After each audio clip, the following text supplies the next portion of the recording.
Hare Krishna. Welcome to our Bhakti Vaibhav class. Yesterday we were discussing from chapter 12, wherein being blessed by Kuvera.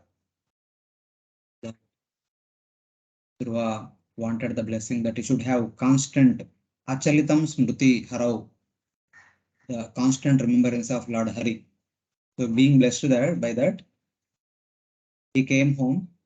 He ruled the kingdom very nicely, being accepted by all the citizens like their father, like Dharma Setu, and then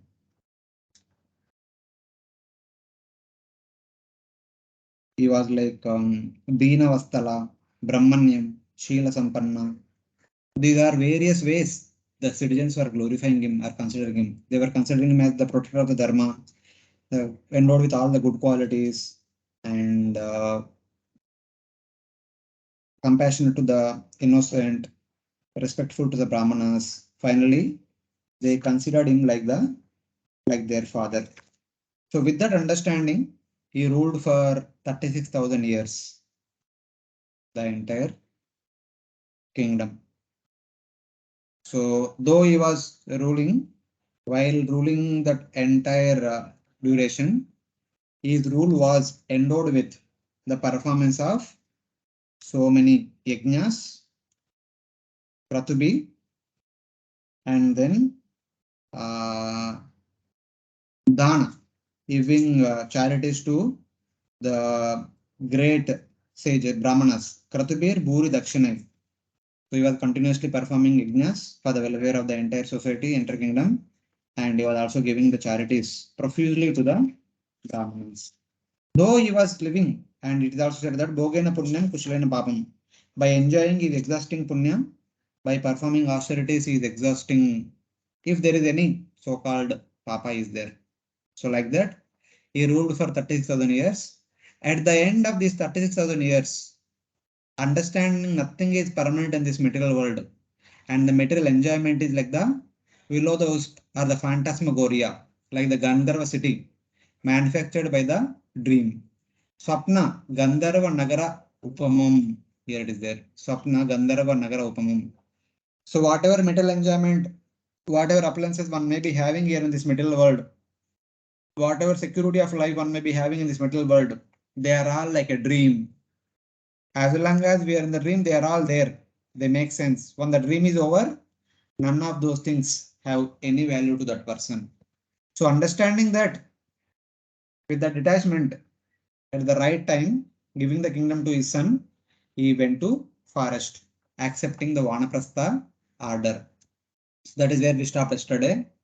Considering his own body, his own wives, children, friends, military power, treasury, the Antapuras, the beautiful female quarters, and the beautiful gardens and water lakes, and even the entire Bhumandala, his kingdom, would all be destroyed by time. Understand that none of these things are permanent, none of these things are eternal. So at the right time, giving up the kingdom to his son, Dhruva went to Badrikashramam. So where he wants to perform austerities so that he can attain the final perfection. That is what is indicated here. So now today we'll continue with the verse number 17. Tasyam Vishuddha Karana Shivavarvigaya Bhadvasanam Jitamarun Manasa Hrutaksha Stule Dadara Bhagavat Pratirupayetat Yayam Stadavyavahito Vyasrujat Samado. Someone read the translation. In Badrikashram, Dhruva Maharaj's senses became completely purified because he bathed regularly in the crystal clear purified water. He fixed his sitting position and by yogic practice controlled the breathing process and the air of life, and in this way his senses were completely withdrawn. Then he concentrated his mind on the Archavigraha form of the Lord, which is the exact replica of the Lord, and thus meditating upon him, he entered into complete trance. So this one verse talks about how did he perform the Ashtanga yoga process and how did he come to the Samadhi platform. This one verse, there is a description about the 8 limbs of the Ashtanga yoga. Because now he had taken the shelter of Vanaprastha ashram, having gone to the forest, he performed some severe austerities when he desired to give up the body. Then he took shelter of Ashtanga yoga. So in that Ashtanga yoga, he was gradually practicing one above the other, one above the other. So here it is said that Tasya Vishuddha Karmana Shivavar Vigaya. It says that purifying his senses there. There means at Badrika Ashram. Purifying his senses. He bathed in the pure water. So bathing in the pure water is like the niyama, the rule. And controlling the senses is like the regulation, yama. Yama, niyama. Sat in the proper position, asana. Controlled his breathing, pranayama. Withdraw his senses by the mind, pratyahara. And concentrate on the substitute form of the Lord, the universal form. Sthule Bhagavat Pratirupa Dara. Bhagavat Pratirupa Dadara means at Dharana state, he meditated on the universal form of the Lord. And then at Dhyana state, he meditated continuously on the actual form of the Lord. Then he could meditate on the Paramatma. In Dharana state, he was meditating on Virat Rupa. Then during Dhyana state, he was meditating on Paramatma. Then finally, he then gave up the universal form in Samadhi. Then he came to Samadhi platform, where he was completely absorbed in the complete form of Bhagavan. So that is how he practiced the entire Ashtanga yoga process, consisting of yama, niyama, asana, pranayama, pratyahara, dharana, dhyana, samadhi. So he practiced dharana on the universal form, dhyana and paramatma, samadhi. Eventually, by the time he came to samadhi, he was completely immersed in the form of Bhagavan. That will be mentioned in the next verse. So he practiced dharana on the universal form.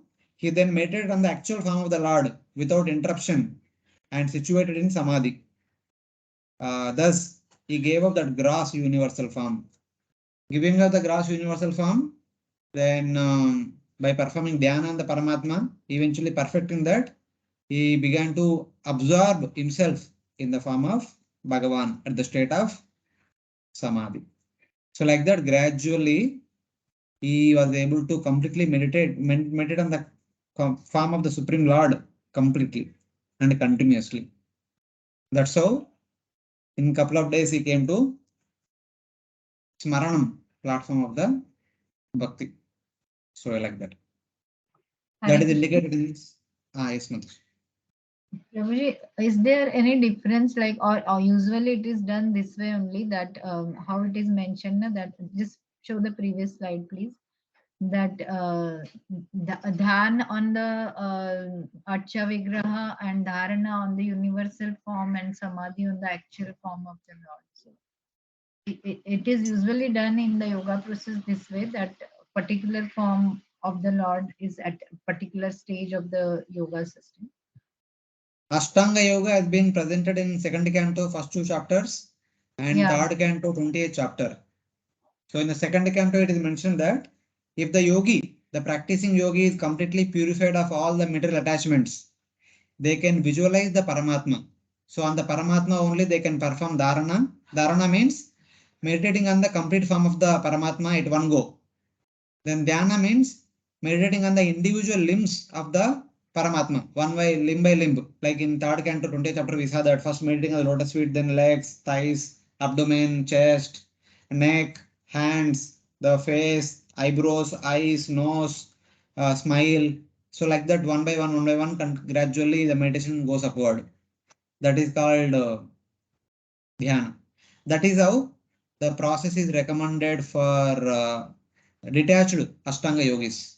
But if a yogi has some attachment, want to visit all the different places in the entire universe, want to enjoy some more time in the material world, but Not like karmis do. His enjoyment is completely subtle. He is not want to have sense gratification.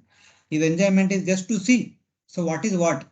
What is the highest end of enjoyment in this material world? The material world can offer. He does not want to enjoy, but he just out of curiosity want to see. Such kind of person cannot meditate in Paramatma because he still have the tendency to see the enjoyment of this material world. He was told to meditate on the Virat Rupa. So by meditating on the Virat Rupa, he will be purified of his mentality of trying to enjoy in this material world. Then he practicing the Krama Mukti, following the path of sun, he gradually passes through Bhurloka, Swargaloka, then Maharloka, Janaloka, Tapaloka, Satyaloka, then passes through earth layer, water layer, fire layer, air layer, ether layer, Ahankar layer, Mataka layer, like that. He eventually enters into Brahman. That is like a slowly gradual procedure. So that is for that. So here in this sloka, somehow the both are combined. At Dharana state, he was meditating on universal form like the attached yogis do. At Dhyana state, he was meditating on Paramatma like the detached yogis do. But by the time he came to Samadhi, he again resumed his devotional sentiments. So the reason is, since he was a person of Satyayuga, the bhakti itself is consisting of Ashtanga Yoga. Dhyato Vishan, son, not Dhyato Vishan. What is that? Krutaya Dhyato Vishnu. In Krita Yoga, the bhakti is performed by the meditation on Vishnu. So it is basically Ashtanga Yoga. So since that is the popular procedure being followed during that time, Dhruva Maharaj is also following that procedure as a matter of duty. Yeah. So then by the time he came to Samadhi, he was completely absorbed, he is in complete absorption of Bhagavan. So that is indicated in the next verse. Okay. And Prabhuji, that so many yagyas Dhruva Maharaj performed. So I was just thinking that, usually we said that Tretayam Yajato Makhai. So even in Satyuga, still they used to perform lot of yagyas. That means, Yeah, I mean, see, all these are there, but all the four things are always there. But out of the four, one is considered easy to perform during that time. Okay. Even today also we have all the four things, but other three things we cannot perform. Yeah, the Can major. we go to Himalayas and perform Ashtanga Yoga? No. Yajna also we cannot perform. Deity worship also we are trying to perform, but may not be elaborately. And the common man cannot be able to perform deity worship throughout the day. That is not practical. Yeah. So Harinam is most practical thing in this Kali Yuga. That's how we have to see. Okay, thank you, Prabhuji. Bhaktim haro bhagavati pravaham ajasram ananda bashpakalaya murardyamana viklityamana hridaya pulakachitango natma namasmaradasau iti muktalinga. Because of the transcendental bliss, incessant tears flowed from his eyes, his heart melted, and there was shivering and standing of the hair all over his body. Thus transformed in a trance of devotional service, Dhruv Maharaj completely forgot his bodily existence, and thus he immediately became liberated from material bondage. Having come to Samadhi state, he was already a Jivan Mukta. The yogis and jnanis who come to Samadhi state, they become Jivan Muktas. They are already self-realized. They will not continue to identify with the material body consisting of gross body and subtle body. Now, being completely absorbed in bhakti unto Supreme Lord, he is completely indifferent or aloof to the material identity and material world. That is the state of Dhruva Maharaj now. Constantly after coming to Samadhi, after becoming a Jivan Mukta, then he continuously engaged in bhakti unto Supreme Lord. He was constantly afflicted by tears of bliss. Ajasram Ananda Bashpa Kalaya Muhurardhyamana. This is the symptom of Bhava and Prema. As a symptom of Bhava and Prema, one starts shedding tears, body trembling, etc. etc. His heart melted. Hrudaya, Viklidyamana Hrudaya. The heart has completely melted. His hair stood on end. Pulaka Achitango. So he could not remember his body since he was free from the bodily identification. He is no more identifying with the gross body and subtle body. Now he is completely identifying himself with the soul. He is completely self-realized. It is Jivan Mukta. Out of obligation, he performed yoga for 2 or 3 days to respect proper conduct of the yogis present there. Because in the Himalayas, there are so many yogis around. So not to disturb their code of conduct, Dhruva Maharaj also performed Ashtanga Yoga as they do. Yama, Niyama, Asana, Pranayama, Pratyahara, Dharana, Dhyana, Samadhi. Because he was completely Krishna conscious since childhood. So he did it out of custom. And since it is the procedure of that age, but in no time he came to the state of Jivan Mukta platform. And then he was completely engaged in Bhakti.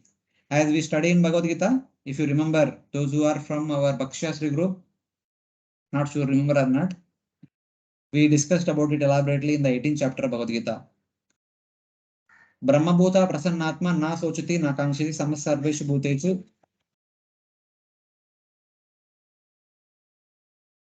samasarveshu bhuteshu.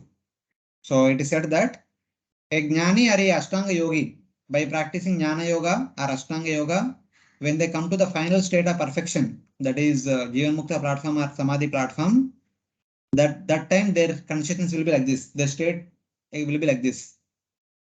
Brahma Bhuta, Prasannatma. They are actually realizing the self, Brahma Bhuta. They are identifying themselves with the soul, spirit soul.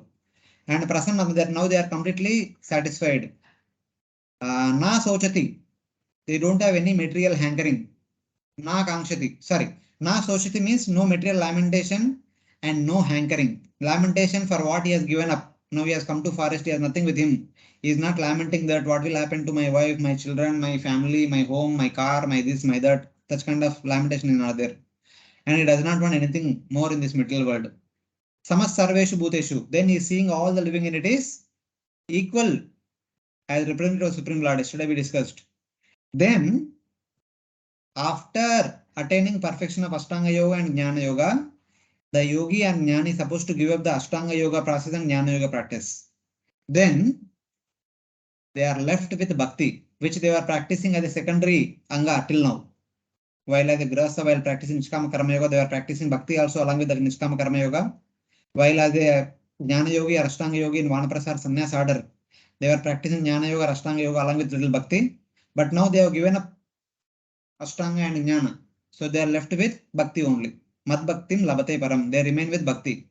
Then by that Bhakti, Bhaktyamam Abhijanati. By the practice of that Bhakti, they will understand about the Supreme Lord. To what extent? Yavan Yas Chasmi Tatvataha. In Tatvataha. So they will understand about the Supreme Lord. The Jnanis and Yogis who want to understand him as Brahman, they will understand him as Brahman. They will realize him as Brahman. And those Jnanis and Yogis who are a little bit matured enough, those who want to understand about Bhagavan and enter into Vaikuntha, they will understand, they will realize him as Bhagavan. Tato mam tatvato jnatva. Tat means Brahman, mam means Bhagavan. So tatvataha, they will realize me as Brahman or as Bhagavan. Vishate tadantaram. Then they enter into Brahman or Vaikuntha. That will be the final result. That is what is indicated in Bhagavad Gita. The same thing we can see here. In the case of Dhruva Maharaj is already a devotee, but since the Ashtanga Yoga is the process of that age, he also practiced that. Later on, we see Prithu Maharaj also practices Ashtanga Yoga in order to give up the body. So they're like that. The cause of his symptoms was not yoga. He had become free of bodily identification. The symptom that is exhibiting here, the symptoms of Bhava Prema, is not because of yoga, but it is because of Bhakti. Dhruva simply was showing the common people the process of Karma Yoga as a householder, as a king, and Ashtanga Yoga for the renounced person. So he was performing all the yajnas as a householder at the Raja. That is to show, to give set a good example for the householders. And as a Vanaprastha, he was performing Ashtanga Yoga just to set a good example for the renounced person, for the Vanaprasthas and Sannyasis. So this is how Dhruva Maharaj is practicing all these things in order to set a good example. Yadyat acharati shrestha tatateva itarojana. So like that. Hare Krishna, Prabhuji. Yes, Mataji.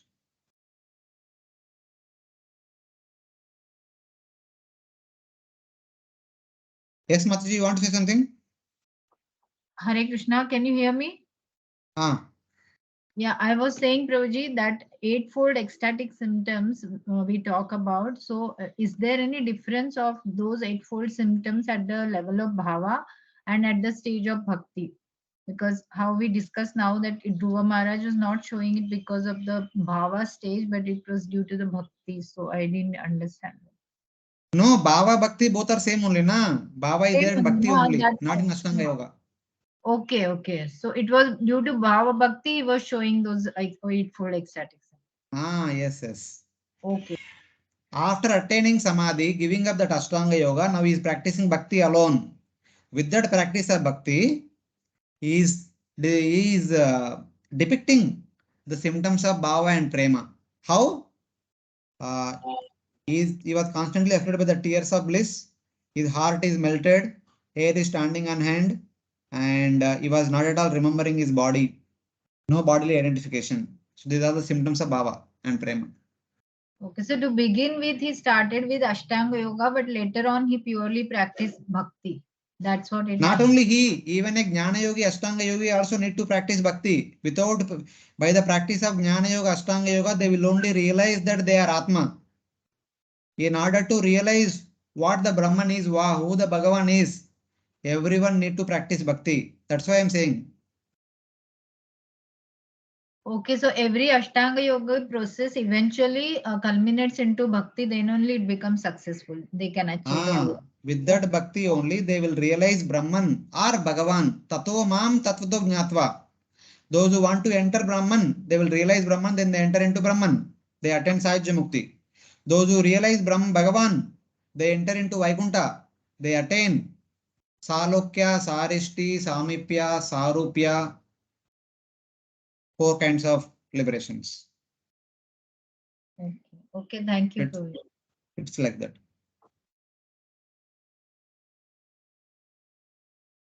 Sadadarsha Vimanagrim Nabasovataradruva Vibrajayad Dashadisho Rakapatim Ivoditam. As soon as the symptoms of his depression were manifest, he saw a very beautiful airplane coming down from the sky, as if the brilliant full moon was coming down, illuminating all the 10 directions. As a result of practicing intense bhakti, while he was exhibiting the bhava prema symptoms, one day he saw a vimana coming down. Rakapatim Ivoditam. Dhruva then saw the foremost airplane, Dadarsha Vimanam Agryam. Not ordinary Vimana, Agriya Vimana, the best of the Vimanas, descending from the sky. Nabaso Avatarad, illuminating all directions. Dasha Disho, all 10 directions are illuminated by the brightness of this airplane, like the rising moon. Raka Patim Iva Uditam. Just like in the dense night, darkness of the night, when the moon rises, the entire area becomes bright. So like that, here, the airplane descending from the spiritual world. So it is like that.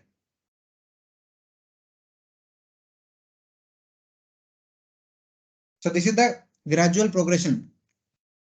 See, as a householder, he was performing all the household duties very nicely, but he was continuously thinking about the Supreme Lord. As a matter of duty, he was performing the yajnas and danas and other things, but he was completely immersed in the devotional service. Then at the right time, he gave up the kingdom to his son and came to the forest and practiced Ashtanga Yoga. By practice of Ashtanga Yoga, he came to Samadhi, then gave up that Ashtanga Yoga, then practicing Bhakti. He was exhibiting the symptoms of Bhava and Prema.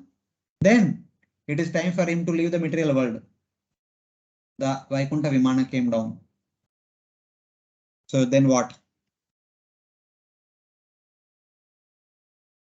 Tatranudeva Pravarau Chaturbhujam Shyamau Kishorau Arunambujekshanau Stitau Avastabhya Gadam Suvasasau Kiritaharangada Charu Kundalau. Dhruva Maharaj. Okay, read Mataji. No, Mataji, continue. Dhruva Maharaj saw two very beautiful associates of Lord Vishnu in the plain. They had 4 hands and a blackish bodily luster. They were very youthful and their eyes were just like reddish lotus flowers. They held clubs in their hands and they were dressed in very attractive garments with helmets and were decorated with necklaces, bracelets, and earrings. So in the previous verse, there was a description about the Vimana. The Vimana is Agra Vimana, the best of the Vimanas, and it was brightly shining. It is brightening all the 10 directions out because of its brightness, like the moon. So now this verse talks about the people in the Vimana. There are two people in the Vimana. Who are they? Before who are they? Their physical appearance is described. In that airplane, he then saw two persons, the best of Devatas, who are the best of the Devatas. Dark in complexion, Shamav, and they are youthful, Kishorav. In Vaikunta, just like the Supreme Lord is always Kaishora, all the Vaikunta Vasis are also Kaishora. And Chaturbhujam, they are in Sarupya Mukti. They also have 4-handed form like Lord Vishnu. And reddish lotus eyes, Aruna Ambuja Ikshanau, with fine clothing, Suvasasau, yellow pitambar and fine clothing, silken clothing. Crowns, necklaces, bracelets, and beautiful earrings. Kirita Hara, Angada, Charu Kundalau, holding clubs. Gada Avastabhya Stitau. They were holding Shanka Chakra, not Shanka Chakra, at least Gada is there. Other symbols also might be there. So this is how the bodily, the appearance of the two people who came in that Vimana. In that airplane is two persons. So this is the description. So the inhabitants of Vaikuntha have the same bodily descriptions of bodily features of the Supreme Lord. Then, having seen the Vimana, having seen the two Vaikuntha Vasis in that Vimana, what did Dhruva do? Vijnayatau uttamagaya kinkarau abhyutita sadvasa vismruta krama nanama nama nigrunan madudvisha parsat pradhanau iti samhatanjali. Dhruva Maharaj, seeing that these uncommon personalities were direct servants of the Supreme Personality of Godhead, immediately stood up. But being puzzled in hastiness, he forgot how to receive them in the proper way. Therefore, he simply offered obeisances with folded hands and chanted and glorified the holy names of the Lord. Understanding that these two people are the servants of the Lord, and among the servants, they are Lord's principal associates. Parshat Pradhanau. They are Pradhana Parshadas. They are not ordinary associates. They are very close and important associates. Dhruva understood that. Immediately he got up, he stood up, Abhyutita, but forgot the proper order of worship. Because he suddenly saw the airplane, suddenly saw the Vaikuntha Vasis, the two Lord's close associates. He was kind of out of astonishment. He does not know what to do. He suddenly got up. He don't know what to do. Out of bewilderment, he simply offered respects and chanted the names of the Lord with folded hands. So instead of following the regular custom of receiving a guest, he simply stood up and started chanting the holy names of the Supreme Lord. Out of confusion, he forgot the sequence of worship, that he just chanted the names of the Lord, Jai Narayana, Jai Gopala, Jai Govinda, and offered obeisances to the two Vaikuntha Vasis. So this is how Dhruva Maharaj responded unto the two Vaikuntha Vasis. He received them by chanting the holy names of the Supreme Lord. Just like when we see other devotees, we simply say Hare Krishna. So outside people have different way of receiving people, but within ISKCON we simply say Hare Krishna. That is the description. So something like that.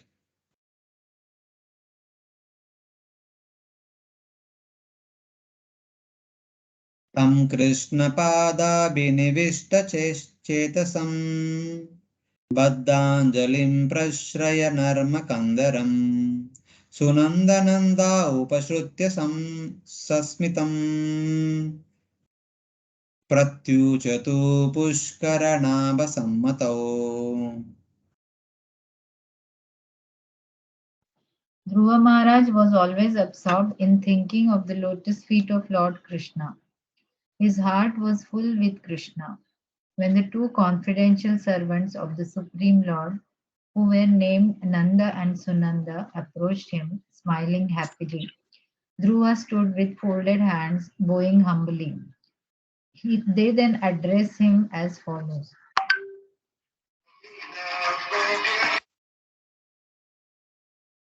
The esteemed servants of the Lord, Pushkaranaba Sammatau, Sunanda and Nanda, smiling, approached Dhruva and then spoke to him, who stood with folded hands and bowed head, absorbed in the feet of Lord Krishna. Krishna Pada Abhinivishta Chetasam. So the Nanda, the airplane landed on the surface of the earth. Nanda and Sunanda came down from the airplane. They came close to Dhruva, who was still offering obeisances with a bending head, lowered head. Then they began to speak to Dhruva. They'll speak for a few more verses in the next section. So in the purport, Prabhupada writes that the human form of life is meant for this, meant to come to this point where an airplane will come one day to take that devotee back home, back to Godhead. That is the perfection of a devotee. Prabhupada writes in second paragraph, this human form of life is a chance to be trained to be agreeable to the orders of the Supreme Lord, to bring about this training in society, the mission of Krishna consciousness movement. So that is the mission of Krishna consciousness movement.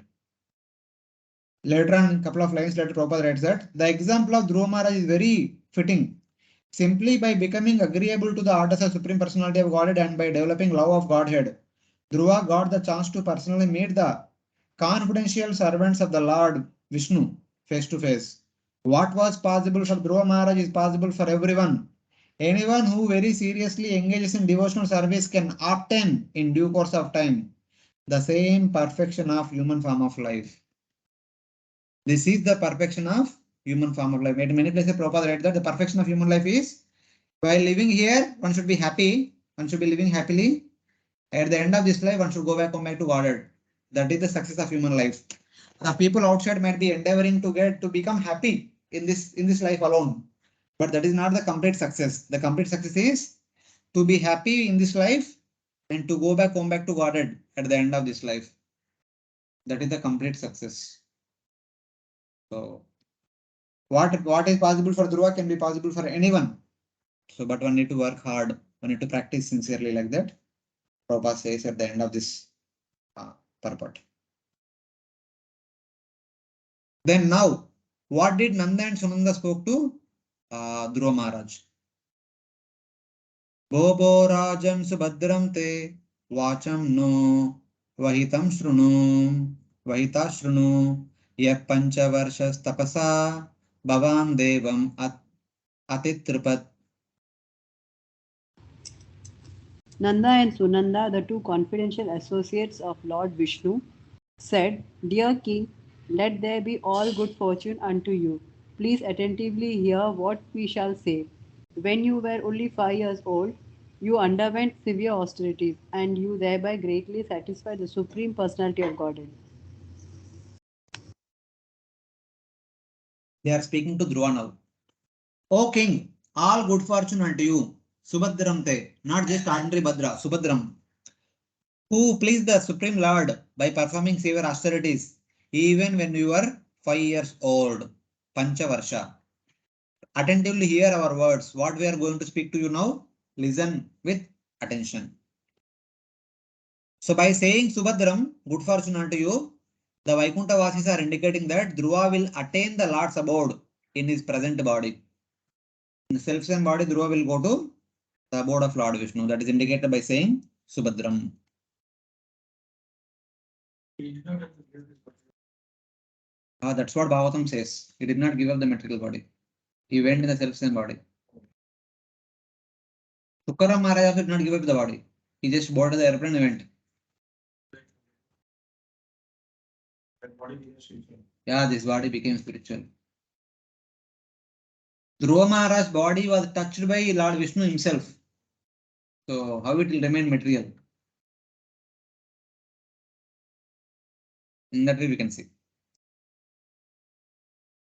Tasya kila jagaddatur avam devasya sarangina parshadav iha sampraptau netum tvam bhagavat padam.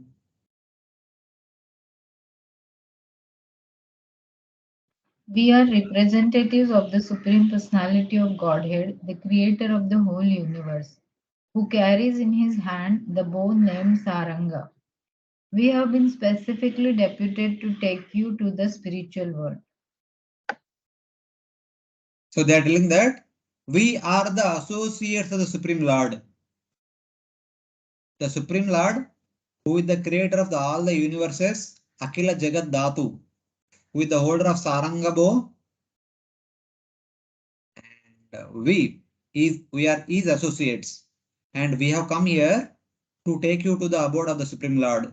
Netum Tvam Bhagavat Padam.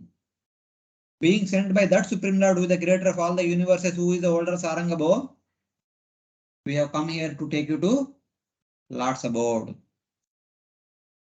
The purpose with which they came here, they are revealing now.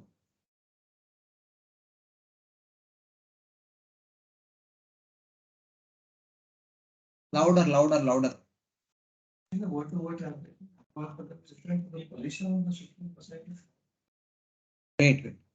Pura chapter 1, we'll understand what will happen to him. Everything will be revealed. He will be taken to the abode of the Supreme Lord. This should be. वो भी है, वो भी सही है. How it is correct, we will discuss later on. Sudurjayam Vishnupadam jitam tvaya yasurayo prapya vichakshate param atishtatat chandra divakaradayo graharchatara paryanti dakshinam.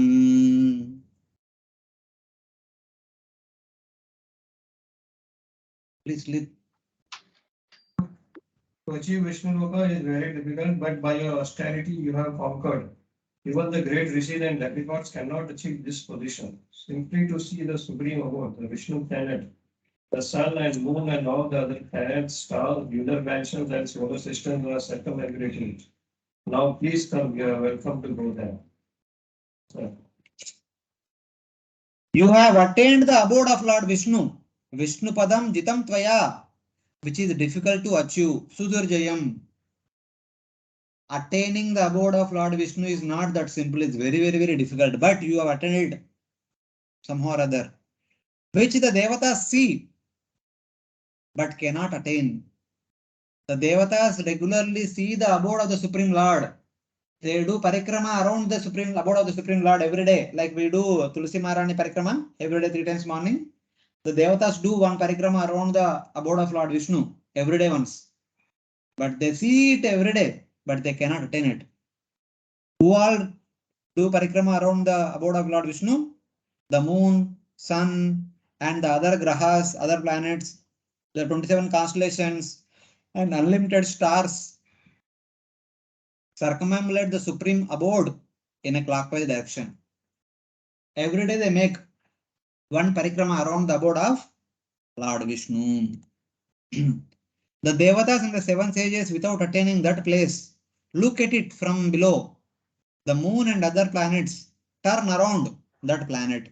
All the Navagrahas, 12 Rashis, 27 Nakshatras, unlimited Taras, they all looking at Dhruvaloka, the abode of Lord Vishnu. They circumambulate him every day once. They do pradakshina around him every day once in the clockwise direction. Pariyanti Dakshina means clockwise direction. So it is like that. Anatishtam te pitrubir anner api anga karehi chit astita jagatam vandyam tadvishnoho paramam padam. Dear King, Dear King Dhruva, neither your forefathers nor anyone else before you ever achieved such a transcendental planet. The planet known as Vishnu Loka, where Lord Vishnu personally resides, is the highest of all. It is worshipable by the inhabitants of all other planets within the universe. Please come with us and live there eternally. Here they are saying that, O Dhruva, stay in that supreme abode of Lord Vishnu. Atishta tad Vishnoho paramam padam. Having come there, can stay there for the rest of eternity in the abode of the Supreme Lord. A place not achieved by your forefathers. Karechit nat ishtam te pitrubir or any other annerapi, which is worshipped by the whole universe. Jagatam Vandyam. Everyone in the world is worshipping that abode of Lord Vishnu. Why Dhruva Maharaj attended this? Because with a desire to attend this only performed bhakti. When Dhruva Maharaj was going to the forest, being informed by his mother, with the desire to get a kingdom, he went there. On the way, Narada Muni came and he asked, why are you going? Where are you going? He said, I am going to worship Lord Vishnu. For what purpose? Padam Tribhuvanotkrishtam. Aman. He said, I want to get something superior than that of Brahma. Then Narada says that no, you are a small child. Go home and don't take words of your stepmother seriously. Go home and play. He said, no, I cannot do that. If at all you can give me a suitable means to attain that, give me. Otherwise, get away from my path. Like that, Dhruva said. So there he said that Padam Tribhuvanotkrishtam Jigisho Sadhu Vartmame Bhuri, Bruhi Asmat Pitribir Brahman Annerapi Anadishtitam.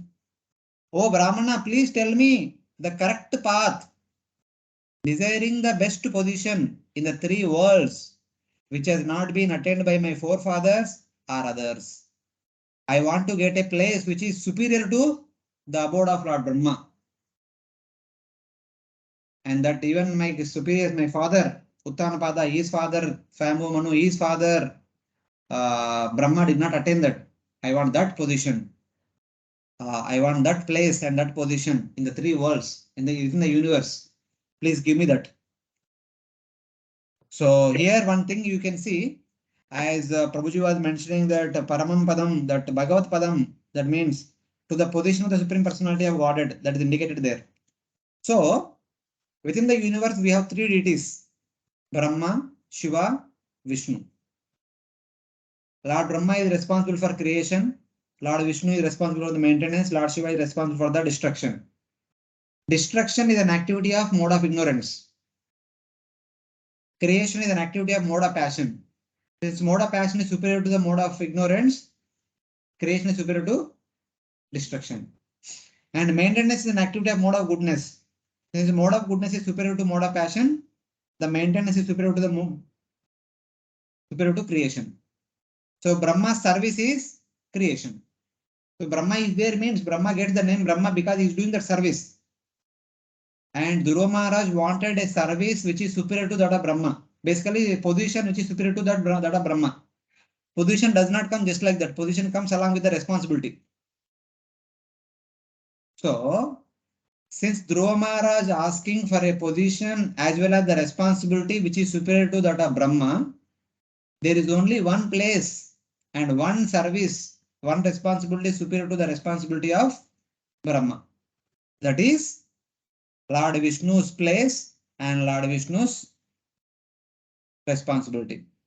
So now Lord Vishnu is giving his own abode, his own responsibility.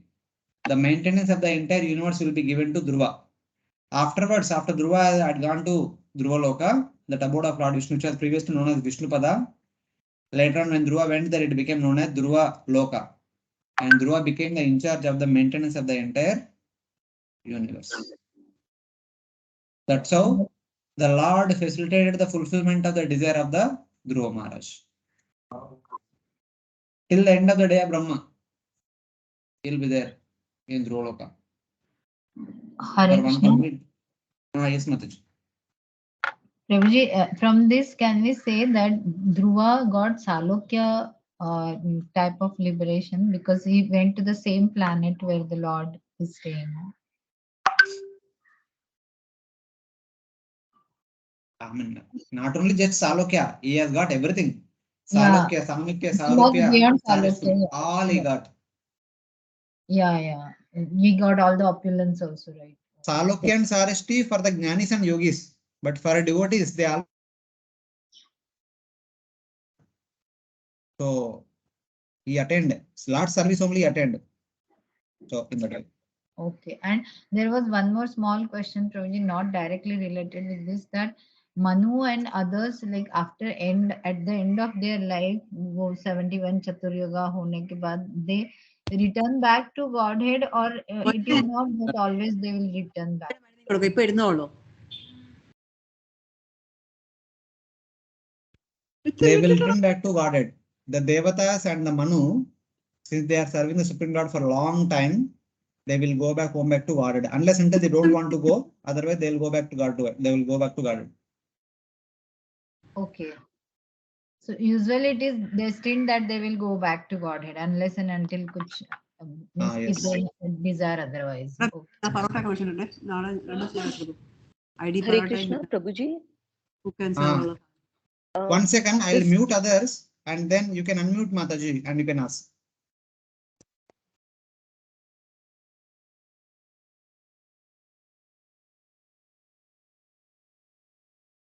Yes, Mataji. Hare Krishna. Yes.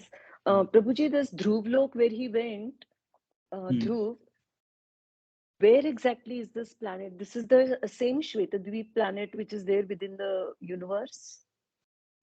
Yeah. This Dhruvaloka is the same Dhruvaloka that we see every day. Okay, so that is the place where Karnodakshayi, Garbhodakshayi Vishnu resided. No. Kshirodakshayi Vishnu resides. Kshirodakshayi Vishnu, sorry. Kshirodakshayi Vishnu resides. Yeah. In the Shvetadvip, that is the place. Yes. And then Yes, above that is the that also there are planets or Yes. or it is Above Dhruvaloka we have Maharloka, Janaloka, Tapaloka, Satyaloka. 4 abodes are there. okay, but it is said that Dhruvaloka is the topmost planet. Topmost planet is not with respect to the height. Topmost with respect to the person who is staying there, the person's service. Just now we discussed the destruction, the service of Lord Shiva, which is the function of ignorance. Creation is service of Lord Brahma, which is function of passion. And maintenance is the function of Lord Vishnu, which is the function of mode of goodness. So which is the supreme most. So from that point of view, it is best place. Okay. So it's Thank not you like very that. much. Correct. So, Prabhuji, Basically, here we are talking about Dhruvaloka, not the Vaikuntha in the Paravyoma, not in the spiritual world. Dhruva went to Dhruvaloka, which is there within our universe, which is the abode of Lord Vishnu, Kshirodakshayi Vishnu. So before Dhruva went there, it was known as Vishnu Pada. After Dhruva went there, it became, because it was given to Dhruva. The entire place is given to Dhruva, and also Lord service also given to him. Not only the place, but Seva also given to him. And Lord Vishnu kind of he only kept for himself small place, Shvetadvipa, a small island, and in that small island he is living there. Otherwise, the rest of the Dhruvotara was given to Dhruva Maharaj.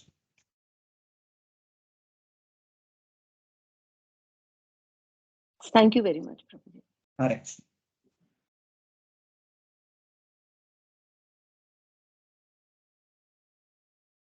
Etadvimana pravaram uttama shloka maulina upastapitam ayushman adirodum tvamarhasi. O Immortal One, this unique airplane has been sent by the Supreme Lord, Personality of Godhead, who is worshipped by selected prayers and who is the chief of all living entities. You are quite worthy to board such a plane. So in the previous purport, Prabhupada made 2 points. One point is that so the devotees are very rare. In this world, generally we see most of them are atheists. Some of them may be karmis, some of them are jnanis, some of them are yogis. The amount of population of devotees is very less, very rare. That's why attaining the abode of Lord Vishnu is said to be very rare here. It is not that easy, not that general. So because the number of devotees are very less. Then even the modern scientists are trying to go to different planets, sun, moon, here and there, so through mechanical means. But that is not possible that easily.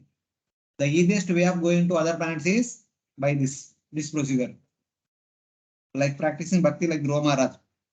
One can go to the abode of Lord Vishnu, then what to speak of going to any other places, which is easily possible, like that Prabhupada is saying. So here in this verse, the Vishnu Dutta is saying that, oh immortal, Ayushman.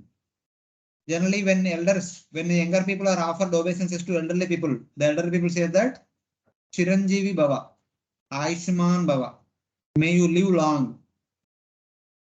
According to Vedic understanding, Chiranjeevi means those who live for one day of Brahma are called as Chiranjeevi. Their lifespan is like that long.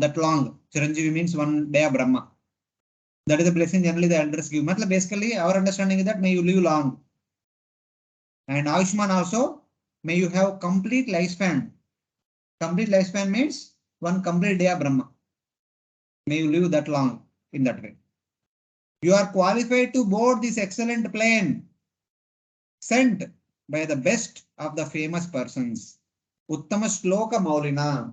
This airplane was personally sent by Lord Vishnu unto you because you deserve to aboard this airplane and travel to the abode of Lord Vishnu. Please get onto the airplane. Let us go back to Vaikuntha, abode of Lord Vishnu. Ayushman indicates that he will go in the same body. He will not give up the body. In the same body, he will go to Dhruvaloka. That is indicated.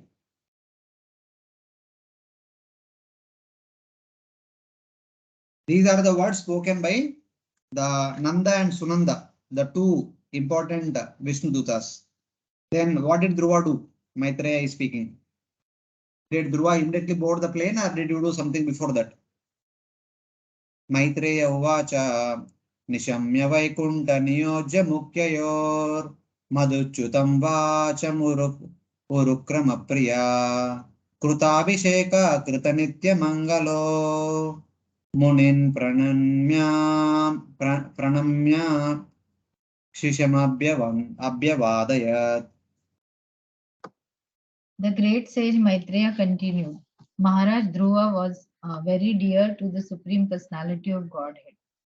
When he heard the sweet speeches of the Lord's chief associates in the Vaikuntha planet, he immediately took his sacred bath, dressed himself with suitable ornaments, and performed his daily spiritual duties.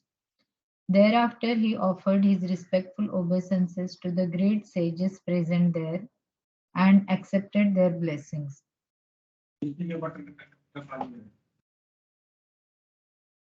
So it is said that Maitreya is saying that on hearing the honey-like words of the two associates from Vaikuntha, Dhruva Maharaj, who is very dear to the Supreme Lord, Urukrama Priya, took his bath. He immediately did not get onto the airplane directly because he understood this airplane belongs to Supreme Lord. So he took bath. Krita Abhisheka means he took bath immediately. He is in Himalayas now. He must have been on the bank of Ganga or Yamuna or Saraswati, whichever. He took bath there. Performed his morning daily duties. Whatever duties supposed to be performed during that time, if it is morning duties, afternoon duties, evening duties. Offered respect to all the sages who are also performing Ashtanga Yoga in that Himalayan area. Offered respect to all of them. Then received blessings from all of them. He did not look at all the other yogis who are performing. See, you are all performing from long time. I just came and I'm going back to Vaikuntha. Not like that. He received all their blessings. He received all their permission. Then he is getting ready to aboard the airplane. He did not board just like that. He is following the proper custom. Niyojya means servants. Madhuchuta means flowing with honey. Their words are flowing with honey. Their words having the drops of honey. Just like honey is so sweet, the words spoken by the two Vaikuntha was also so sweet to hear. So in that way. And he offered respects to all the great sages performing austerities in the Himalayas. And by offering respects, he made them to bless him. that may you go back to order, something like that. So that was the culture of respect which Dhruva had cultivated throughout his life, and now he is displaying even at the point of ultimate success also. He is not forgetting the culture of respect. So that is the greatness of Dhruva Maharaj. Then what did he do? Parityabhyarcha Dishnagrim Parshadav Abhivandya Iyesha Tad Abhistatum Bibrud Rupam Hiranmayam. Before getting aboard, Dhruv Maharaj worshipped the airplane, accumulated it, and also offered obeisance to the associates of Vishnu. In the meantime, he became as brilliant and illuminating as molten gold. He was thus completely prepared to board the transcendental plane. Yeah, here it is said that having heard from the Vaikuntha Vasis the words which are like honey, very sweet to, very nectarian to hear, he took bath. Then he performed the timely duties, morning or afternoon or evening, whatever it is. Then he offered respect to all the great sages, they received their blessings. Then he circumambulated the airplane because it is worshipable. It is the airplane of the Supreme Lord. Then he also circumambulated the two Vaikuntha Vasis, both happening simultaneously. He offered obeisance to the airplane and he also offered obeisance to the two associates. While doing so, he assumed a golden form. While offering obeisances to the airplane and the Vaikuntha Vasis, while he was doing circumambulation around the airplane, his form transformed into a golden form. Bibrud Hiranmayam Rupam. His form, he did not change the body, but the body completely transformed into a Vaikuntha Vasi form. It has become Hiranmayam Rupam. And then he desired to aboard the plane. Though the Vaikuntha Vasi said, just please get up, get onto the airplane, but he did not do it. He followed the proper custom of respect. He circled the plane and then worshipped it by offering sandalwood and flowers, saying that Bhagavad Vimanaya Namaha. Assuming a golden form, he then decided to board the plane. So he properly worshipped the airplane. He worshipped the two Vaikuntha Vasis, then circumambulated them, offered to complete obeisances. By the way, he received the golden transcendental form. Then he decided to board the plane. When he was about to board the plane, something astonishing happened.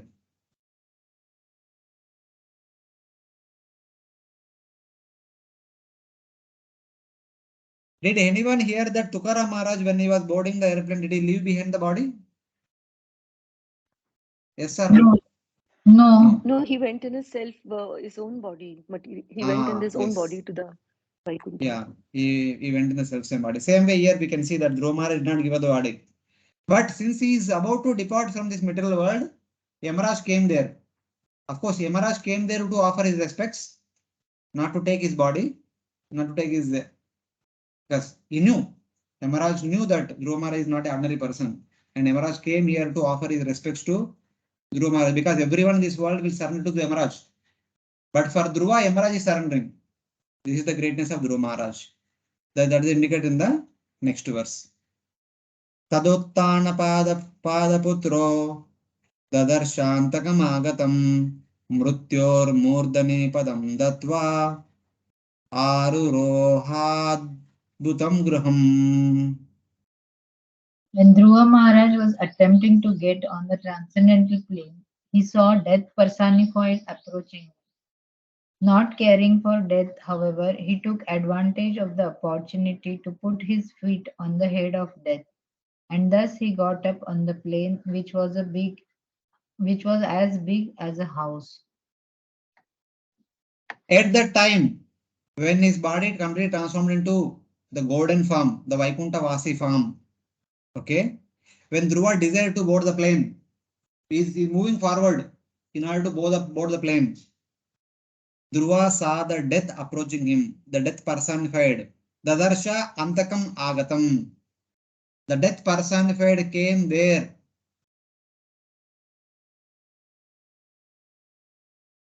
Placing his foot on the head of death, Dhruva boarded that astonishing abode. So when Dhruva Maharaj is about to climb onto the aeroplane, the death personified came there to say that, my dear Dhruva Maharaj, everyone will surrender to me in this world. But you are not like that. You don't have to surrender to me. Please go ahead. So he kneeled on his knees and he was offering obeisances, taking that opportunity. Dhruva Maharaj, stepping his feet on the head of death personified, jumped onto the airplane. Either we can take it as literally or we can take it as figuratively. Literally means Dhruva Maharaj took the help of the body of a death person who was offering obeisances and climbed onto the airplane.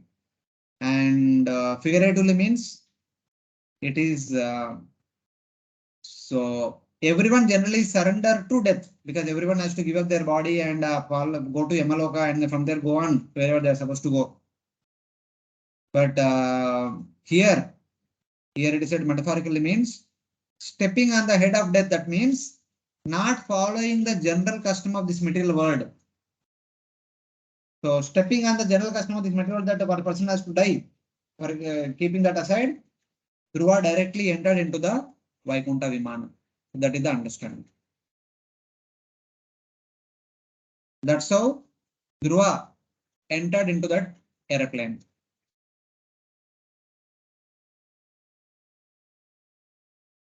So as soon as Dhruva entered into the airplane started. Then as the airplane started from Badrikashram, as he was flying in the sky, Dhruva Maharaj was hearing all the musical instruments sounding in Bhuvarloka and Sargaloka. Because he was supposed to pass through Bhuvarloka and Sargaloka. On the way, he was hearing so many musical sounds from the Bhuvarloka and Sargaloka. That is indicated in the next couple of verses.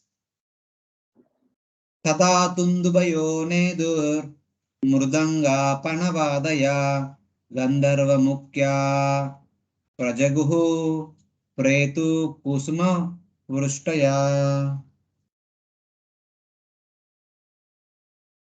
At that time, drums and kettle drums resounded from the sky. The chief Gandharvas began to sing, and other demigods showered flowers like torrents of rain upon Dhruva Maharaj.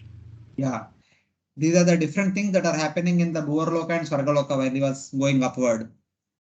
Drums sounded in the Bhuvarloka. The Gandharvas sang, the best of the Gandharvas sang, and Apsaras danced.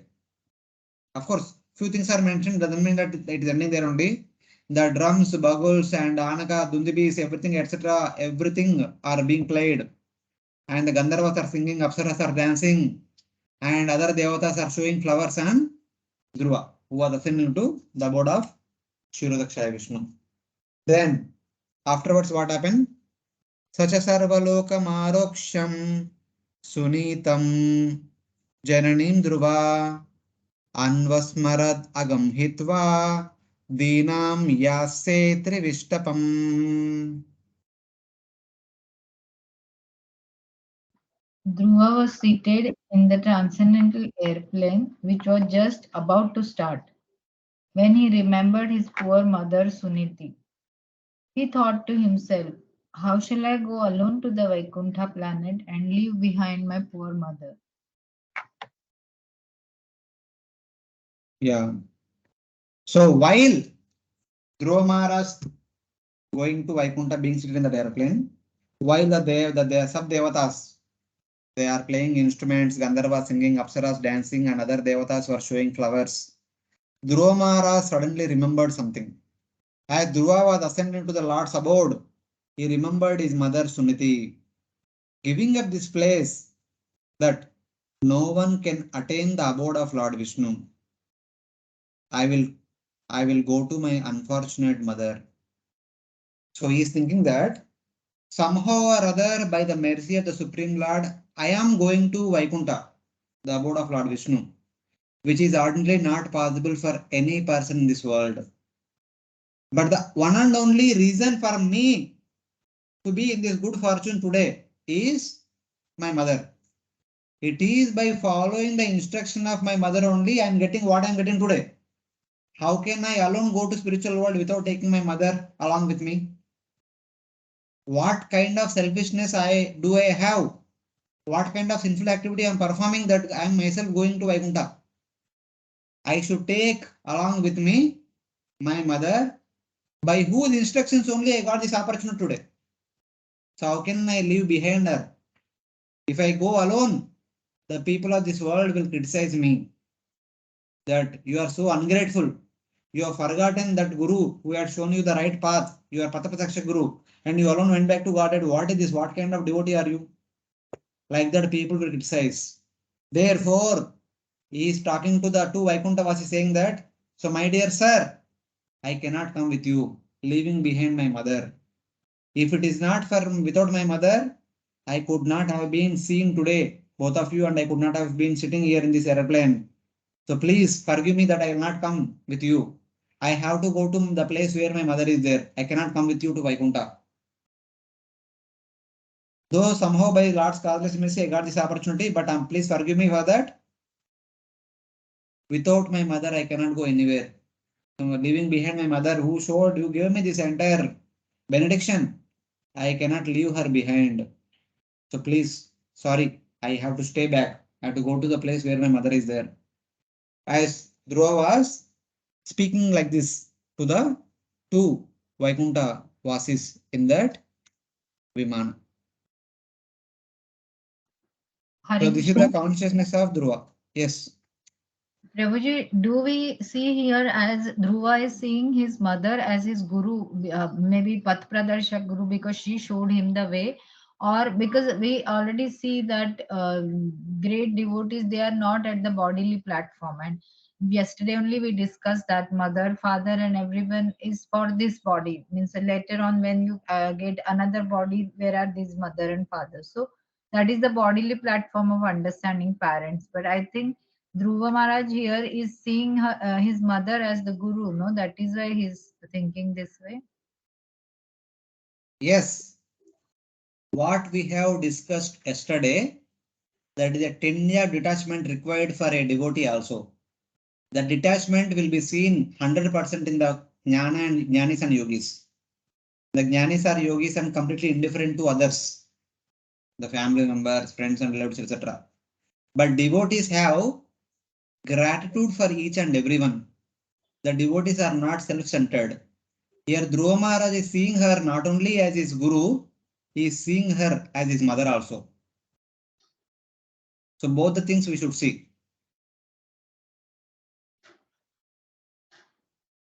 Later on in the next chapter it is there, but I have mentioned this in the book, both in Bhagavad Cosmology and also in the recent book.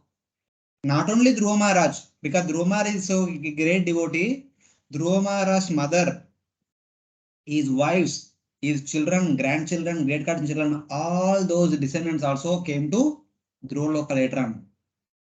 Yeah, that is there. You can read that book. Bhagavad Tattva Vichar. It is there in that. Just for because of having relationship with the great pure devotee Dhruva Maharaj, they could, because I was thinking that was also quite significant that at that time he didn't remember anyone others, like he had his good wives and children and everybody, but he thought specifically about his mother because she had showed him the way. So, means in Prahlad Maharaj case also we see now that Narsingh Bhagwan told him that you don't have to worry about your father's liberation, like 21 generations prior and ahead of the devotee, they already are liberated like that. So, in that, See, kindly do not see like that. It is not that they are simply liberated like that, not like that. They will be put into favorable circumstances so that they can practice bhakti without much impediments. Unless until they take it up seriously, they don't practice bhakti, they will not attain liberation. Oh, okay. Whether it is Prahlad Maharaj, 21 generations, whether it is in the case of Dhruva Maharaj, the understanding that since Dhruva Maharaj is a great devotee, obviously Bhakti is contagious. His family members also will become wonderful devotees. Because the legacy will continue. Yeah, but here Whatever Prabhuji, standards a father sets, children will follow. Whatever standards a guru sets, the disciples will follow. This is the general tradition. If they are sincere and serious. but here we are seeing Prabhuji that they have attained the Dhruva Loka, that planet which is very difficult. No one had attained till now. So Dhruva Maharaj attained, but by his contagious bhakti or whatever we say, that all the other relatives, they also attend that planet. Means it is not just the favorable atmosphere for bhakti, it is the highest destination. What one Yes, can yes, yes. They all attained the same place. Yeah. Because obviously they will attain, they want that, they want to have that only. Wherever Dhruva went, that is place where his mother also want to be there, his wives also want to be there, his sons also want to be there. There is nothing wrong in that. It is not a material attachment. It is spiritual attachment only. Means from the relatives' point of view, also it is spiritual attachment, Prabhuji.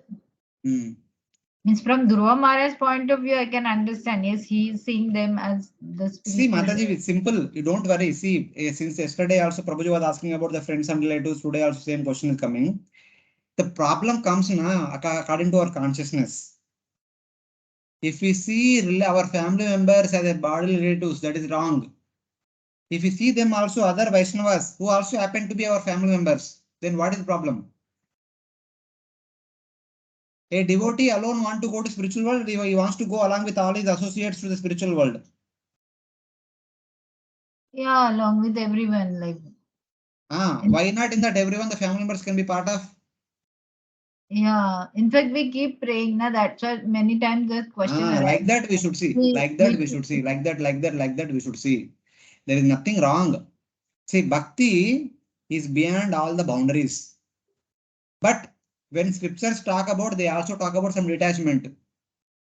So, as part of the detachment is mentioned that because for him it is time now, but for others it may not be the right time to give up. They need to perform their duties also in the world. So they stayed back. So he is going and they follow after him. So it is like that. Okay. Since it is his time, it's he's not going on. Yeah, at a time they went later on to Dhruva Loka. Yes, yes, like that. Okay, thank you. So, because since his wife and children are supposed to follow him, that is not mentioned that he did not remember them. But he has the responsibility towards his parents. His father already attained perfection. His mother was under his care until now. So he considered that his responsibility towards his mother is there, still there. So that's why he remembered his mother. He not only just remembered because she is just mother, she is also the Pata Pradaksha Guru of Dhruva. So both the things combined together enhanced his responsibility towards his mother. So like that we should see.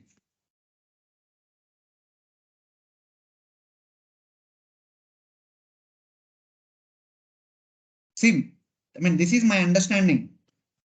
Normally for the Jnani and Yogi, in order to take renunciation order, Vanaprastha or Sannyasa, they have to give up everyone and they have to go to forest. Many times when the kings take on to Vanaprastha, the wives, the queen also follows. Sometimes the queen does not follow because if the responsibilities are still pending, the queen does not come. Either going to the forest or entering into sati, when all the responsibilities are done, when the king is going to the forest in the Vanaprastha order, the queen follows. If the king died, the queen enters into sati. If still some responsibilities are remaining, then the queen does not go to forest or does not enter into sati. She will stay back and she will complete the pending responsibilities. Then she will do the needful. So it's like that is understanding. That's how we should see. So Dhruva Maharaj's mother is still there because his father left the kingdom before Dhruva got married. He made Dhruva king and he left. But she stayed back, Suniti. She looked after the marriage of Dhruva and other things. So since she stayed back, she lived along with Dhruva for the 36,000 years. So now Dhruva, because Dhruva is king, is taking to Vanaprastha is going. He cannot take his mother to forest along with him. Generally the wife follows, but not the mother. So, but when he boarded the airplane, he was thinking about his mother. I left behind my mother. What is this? I am so selfish. How can I do this? That's how he was thinking about his mother. So then the Vaikuntha Vasi said that, my dear Dhruva, don't worry, don't worry. The Lord knew about this. And we also knew about this. When we came here to take you to Vaikuntha, the Lord had sent another Vimana to your capital to take your mother. See, your mother is going ahead of you. They told that your mother is ahead of you only, don't worry. She is not following you. Actually, we are following her. So like that, they confirm to Dhruva Maharaj. So it is like that. Iti vyavasitam tasya vyavasaya surottamau dharshayam asatur devim puroyane nagachatim. The great associates of Vaikuntha Loka, Nanda and Sunanda, could understand the mind of Dhruva Maharaj, and thus they showed him that his mother Suniti was going forward in another plane. Yeah. Understanding the desire of Dhruva, the two associates of the Lord showed him that his mother was also going by another airplane in front of him. So his mother started much before Dhruva, means the airplane also had gone to the capital city where Dhruva Maharaj's mother is there, Brahmavarta. And she boarded that airplane much before Dhruva, and Dhruva boarded a little later on, and both of them are going to the abode of Lord Vishnu. So one may question why Dhruva is going, but why not his wife? Why his wife did not come? So maybe the reason could be his son's responsibilities are not completed. So she stayed back at home only in order to look after the pending responsibilities. So he was going alone. So like that we can see. Later on in the Bhagavatam 4th canto, we see that when Prithu Maharaj went to forest, his wife Archi follows. Then both of them go to forest. Both of them take to Vanaprastha order. So like that. So there are so many background things. So we need to see all of those things clearly. Why and how, when, what happens. So like that. So in this part, Prabhupada writes one interesting thing. So what is that? This incident proves that the Shiksha Guru or Diksha Guru, who has a disciple who strongly executes devotional service like Dhruva Maharaj, can be carried by the disciple even though the instructor is not as advanced as the disciple. Although Suniti was an instructor to Dhruva Maharaj, she could not go to the forest because she was a woman, nor could she execute austerities and penances as Dhruva Maharaj did. Still, Dhruva Maharaja was able to take his mother with him. Similarly, Prahlad Maharaj also delivered his atheistic father Hiranyakashipu. The conclusion is that a disciple or an offspring who is a very strong devotee can carry with him to Vaikuntha Loka either his father, mother, or Shiksha Guru or Diksha Guru. Srila Bhaktisiddhanta Saraswati Thakura used to say, if I could perfectly deliver even one soul back home, back to Godhead, I would think my mission propagating Krishna consciousness to be successful. The Krishna consciousness movement is spreading now all over the world. And sometimes I think that Prabhupada saying that sometimes I think that even though I am a crippled in many ways, if one of my disciples becomes as strong as Dhruva Maharaj, then he will be able to carry me with him to Vaikuntha Loka. So this is the humility of both Srila Prabhupada and his Guru Maharaj, Srila Bhaktivinoda Thakur. But this is the thought process of great devotees.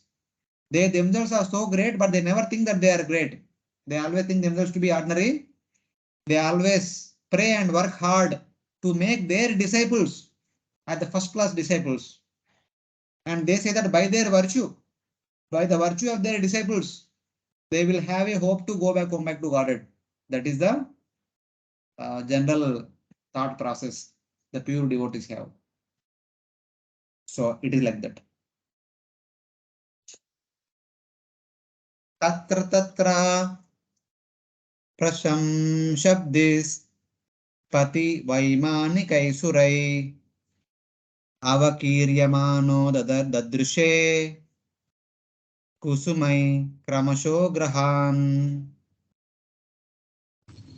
While Dhruv Maharaj was passing through space, he gradually saw all the planets of the solar system, and on the path he saw all the demigods in their airplanes, showering flowers upon him like rain.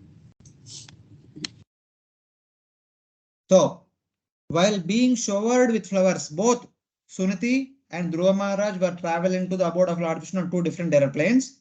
On the way, the flowers are showered upon them here and there by the residents of Borloka and Svargaloka, by the Devatas who were praising him in other planes on that path.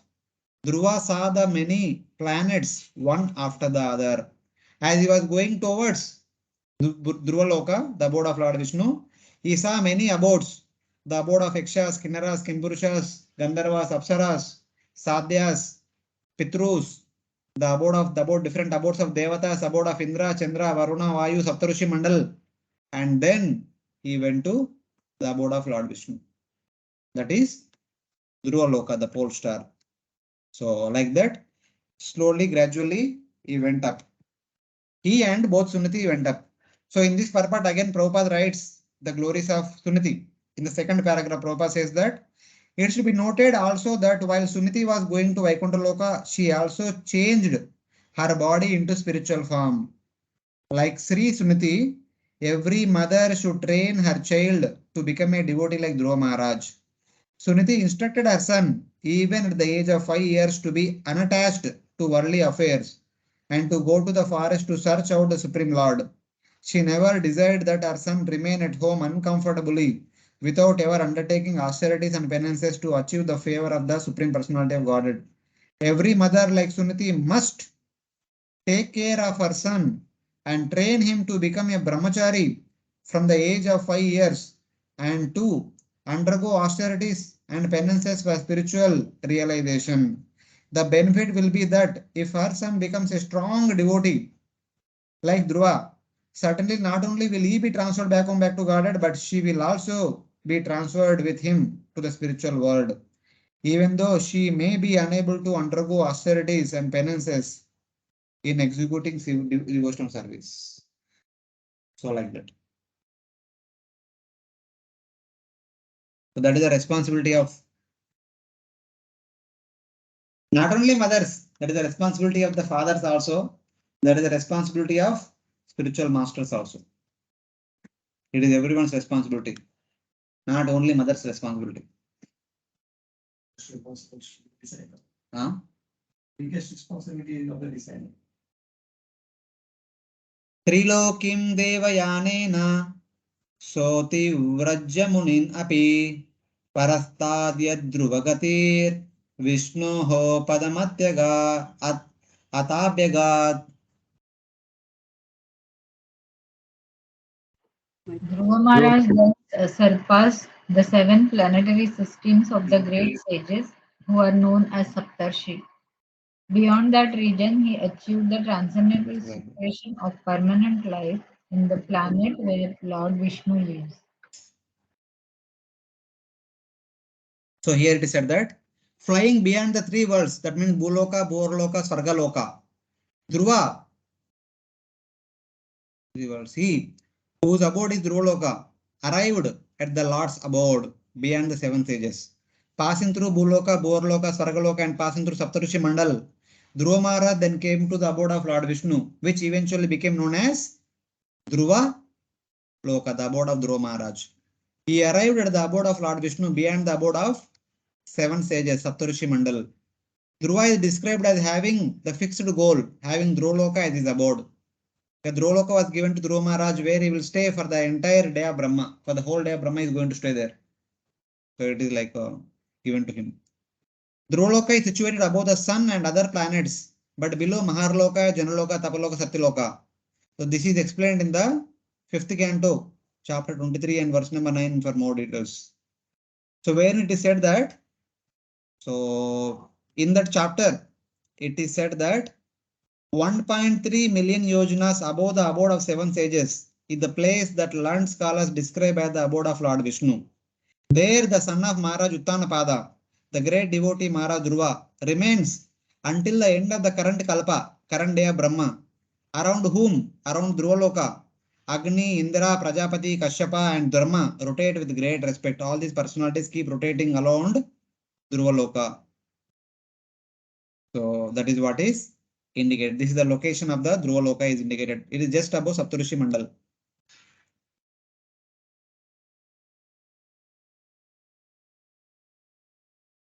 यद्ब्राजमानं स्वरुचैव सर्वतो लोकास्त्रयो हि अनुविभ्राजन्त एते यन्नाव्रजन् जन्तुषु येननुग्रह व्रजन्ति भद्राणि चरन्ति येनिशम्.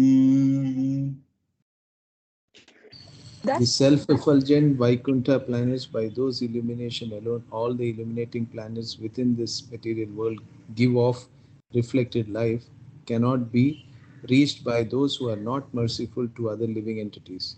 Only persons who constantly engage in welfare activities for other living entities can reach the Vaikuntha planets. Yeah. Now, here is the description of the place where he went. What is the description of that place? He reached that shining abode. Yad Brajamanam. The Dhruvaloka is continuously shining. By whose effulgence the 3 worlds shine. By the effulgence that is coming out of Dhruvaloka, the 3 abodes, Bhuloka, Bhuvarloka and Swargaloka are shining. Which those who are not merciful do not reach. The abode of Lord Vishnu cannot be obtained by people who are not at all merciful to others. Ye ananugraha jantushu. Those people who are not at all compassionate to other living entities, they will never ever attain the abode of Lord Vishnu. But which those who constantly engage in good actions reach. But it can be reached by those people who are constantly engaged in such kind of compassionate activities. So this is the glory of this place. By the shining of that abode of the Supreme Lord Vishnu, all other abodes subsequently shine. So in the purport, Prabhupada glorifies that the Prabhupada quotes the verse from 15th chapter Bhagavad Gita. Natad bhashete suryo na shashanko na pavaka yadgatva na nivartante taddama paramamama. So my abode is the supremost abode. Having gone there, one will not is written. And in that abode, there is no need of sunlight, moonlight, light of fire, light of electricity. All these things are not required. And in that commentary, Prabhupada quotes from Mundaka Upanishad or something like that. So this verse comes there, explained in that text. Natatra suryo bhati na chandra tarakam nema vidito bhati kutonyam agni tameva bhantam anubhati sarvam tasya bhasha sarvam idam vibhati. So this is from Kata Upanishad. The sun does not shine there, nor do the moon shine, nor do the stars shine there. That means there is no requirement of sunlight, moonlight and light of the stars in Dhruvaloka. Not that lighting shine. So Vidyut means, so sometimes Prabhupada translates that as electricity. Sometimes it is said as lightning. The lightning that we see in the rainy season. How can there be fire burn? So when all these things are not required, what is the use of the fire there? When he shines, when Dhruvaloka shines, all of these shine. Because of the light that is coming out of Dhruvaloka, the sun shines, the moon shines, the star shine, and the lightning shine, and also the fire shine. Their capacity to give light and warmth is all coming from the abode of Lord Vishnu only. Through his light, all things shine. This is the glory of the abode of Supreme Lord Vishnu. So it is like that. This is the description of the abode of Lord Vishnu.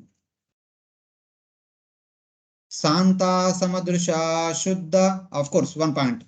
So here it is said that constantly engage in good actions reach. Vrajanti Badrani Charanti Yenisham.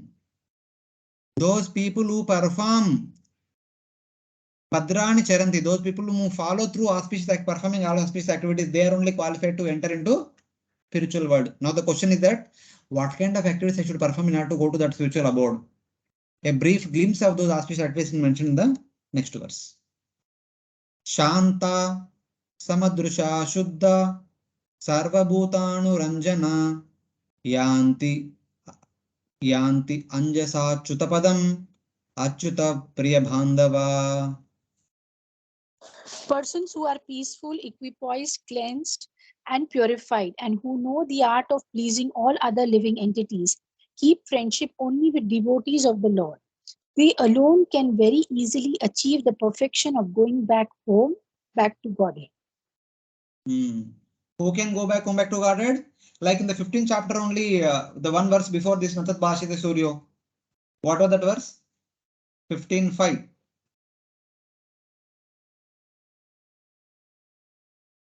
न तद्भासयते सूर्यो न शशांको न पावकः. No. One verse Nirmana before that. moha One verse jitasanga before dosha.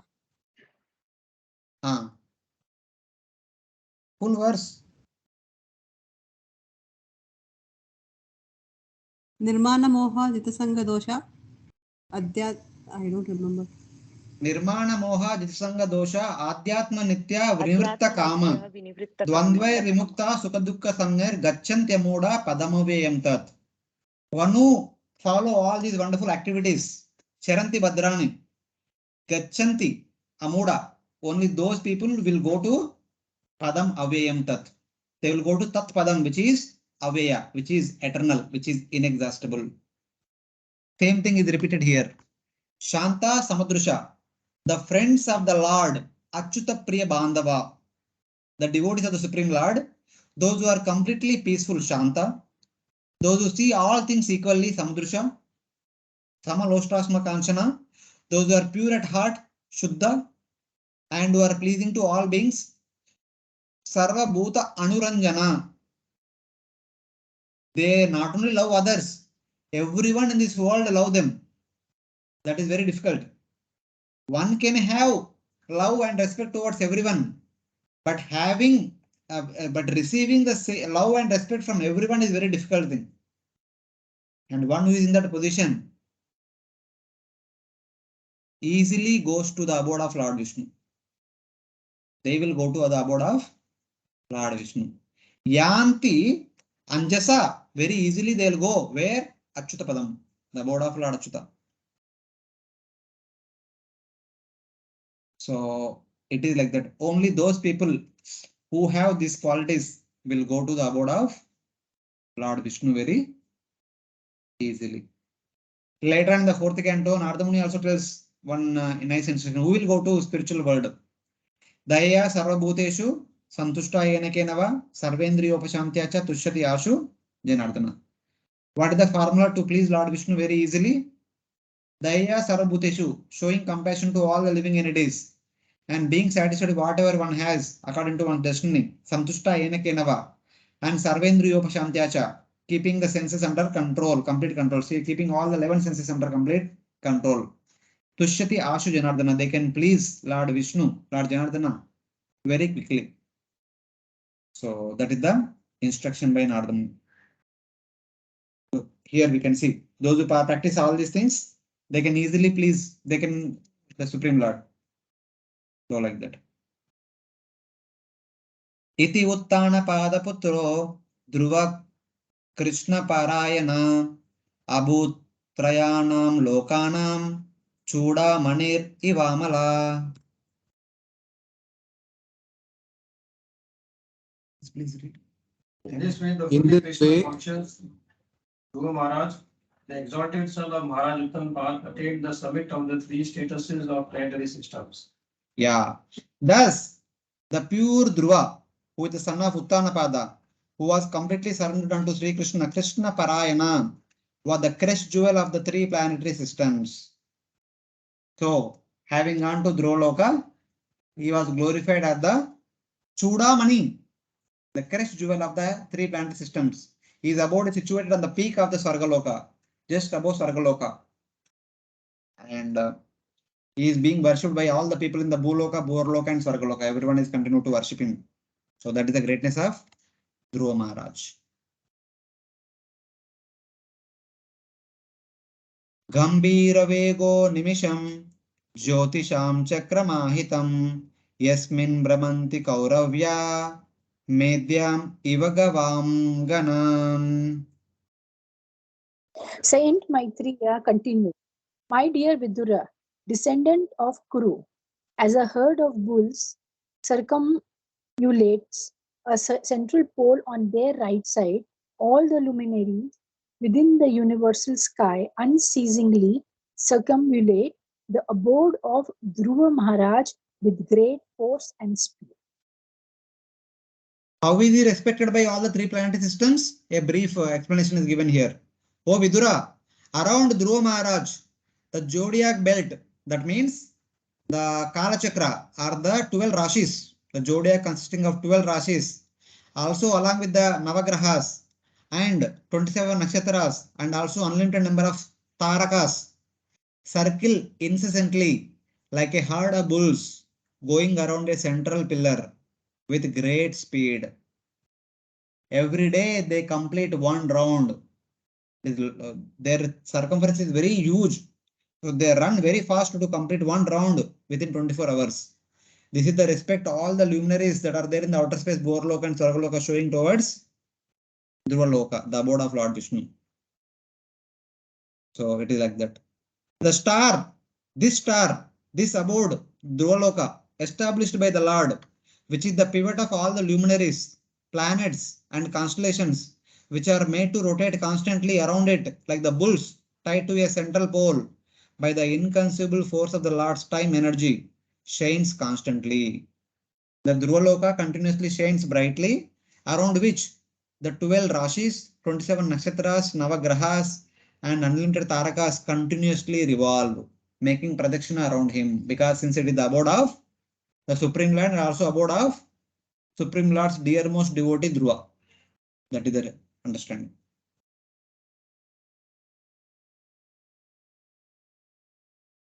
Mahimanam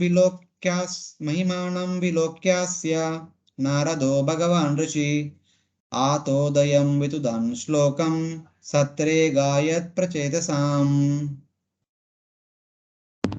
After observing the glories of Dhruva Maharaj, the great sage Narada, playing his veena, went to the sacrificial arena of the Prachetas and very happily chanted the following 3 verses. So Dhruva Maharaj went to the abode of Dhruva. Dhruva Maharaj went to the abode of Lord Vishnu and he remained there. He will remain there till the end of the day of Brahma. So Dhruva Maharaj story is over. So Narada Muni, understanding that Dhruva attained the highest position, which is not generally attained by anyone in the past and in the future also.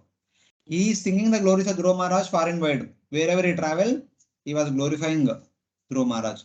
At one point of time, he came to the place where the Prachetas are performing austerities. So Prachetasam Sarve Satre. So there he came there and he was glorifying the Dhruva Maharaj unto the 10 Prachetas. That is indicated. And Dhruva speaks 3 verses in glorification of Narada Muni speaks 3 verses in glorification of Dhruva Maharaj in the next 3 verses. Narada Uvacha Nunam sunite pati devatayas tapa prabhavasya tutasya tam gatim drushtabhyupayan api vedavadino naivadigantum prabhavanti kimrupa. Great Saint Narada said, simply by the influence of his spiritual advancement and powerful austerity, Dhruva Maharaj, the son of Suniti, was devoted to her husband, acquired an exalted position not possible to attain even for the so-called Vedantists, or strict followers of the Vedic principles, not to speak of ordinary human beings. Yeah. Narada Muni is saying that followers of the Vedas, Vedavadina, then what to speak of the kings? Seeing the goal attained by chaste Suniti's son, who was the personification of severe austerity, could not obtain the method by which He attained the goal. What to speak of the attainment? Even the great Brahmavadis, that means the Brahmanas who are dedicated their life to read the Vedas and teach the Vedas to others, cannot attain the path practiced by Dhruva Maharaj. They cannot understand the path of bhakti which Dhruva Maharaj practiced. Even though they are reading the Vedas through day in day out, still they will never ever understand the path of bhakti. Then what to speak of going to the abode of Lord Vishnu? Because this this is Vedavadinas, they are like Brahmavadis who are only aspirers of liberation in Sahajya Mukti Kaivalya. So they will not understand about the bhakti practiced by Dhruva Maharaj. Even though they may read Vedas, they may practice superficial bhakti, but they will not understand the real essence of that bhakti, and hence they will not practice, and then they will not go to the abode of Lord Vishnu. So that's how he is telling. Basically, out of astonishment, Narada Muni is saying like this. Dhruva was the personification of severe austerities. Even and seeing his attainment, the sages, what to speak of the kings in general, could not attain the esoteric practice for that attainment. What to speak of the attainment in itself? So this is the glory of bhakti and glory of a devotee like Dhruva Maharaj. About whose practices the other jnanis and yogis can never understand. Because they don't understand, they don't practice. That is the understanding. That's why bhakti remains very rare. As NOD says that bhakti is sudurlabha, is the most rare. That is the understanding. And what is the glory of Dhruva Maharaj? Yak panchavarsho gurudara vaksharair binne nayato rudayena duyata vanam madade mad adesha karojitam prabhum jigaya tadbhakta gunai parajitam. The The great great sage, sage Narada. Just see how Dhruva Maharaj, aggrieved at the harsh words of his stepmother, went to the forest at the age of only 5 years and under my direction underwent austerity. Although the Supreme Personality of Godhead is unconquerable, Dhruva Maharaj defeated him with the specific qualifications possessed by the Lord's devotees. Yeah, then Narada Muni says that when he was 5 years old, he went to the forest because his heart was burnt and pierced by the sharp words of his stepmother. Hrudayena duyata, his heart was burnt. And Guru Dara Vak Sharair Binnena, his heart became broken to different pieces by what? By Vak Shara, the arrows of the words of whom? Guru Dara, the wife of his father. No, not his mother, the wife of his father means his stepmother in that way. And following my instructions, Dhruva conquered the unconquerable Lord, Ajitam Prabhum Jigaya, who is conquered by the qualities of his devotees. The Lord cannot be conquered just like that. But Dhruva Maharaj, by the determined practice within 6 months, he had the darshan of Lord. So that is the understanding. So these are some of the good qualities of Dhruva Maharaj. Daya sarvabhuteshu santushtayena kena va sarvendriyopashantya cha tushyati ashu janardana. So this point is significant here. So even he was 5 years old, he could keep his mind and senses under complete control. He was not interested in the lollipop and other things. He was so determined that I want to please Lord Vishnu by any means, whatever it is. I need to get something superior to that of my grandfather, something like that. That shows Dhruva Maharaj determined. As a small child, he controlled his senses, and afterwards, Daya Sarvabhuteshu, as a king, he had compassion towards all the living entities, and Santushta Yenekenava, he was not ambitious materially. Of course, he had unlimited opulence. What else he want? So in that way. Here Narada mentions a few favorable qualities in worshipping the Lord.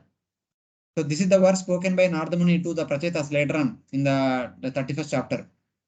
So these are the wonderful qualities which conquer the Supreme Lord. So in that way. Third verse, which Narada Muni says, Yakshatra bandhur bhuvitasya rudam anu aro rukshed api varsha pugai सत्पञ्चवर्षो यदबोर अल्पैर् प्रसाद्य वैकुण्ठमवाप्य तत्पदम्. Dhruva Maharaj attained an exalted position at the age of only 5 or 6 years after undergoing austerity for 6 months. Alas, a great Kshatriya cannot achieve such a position even after undergoing austerities for many years. Yeah. Kshatra Bandhu. A so-called Kshatriya should desire to attain the position of Dhruva, but cannot attain it even after many years of tapasya.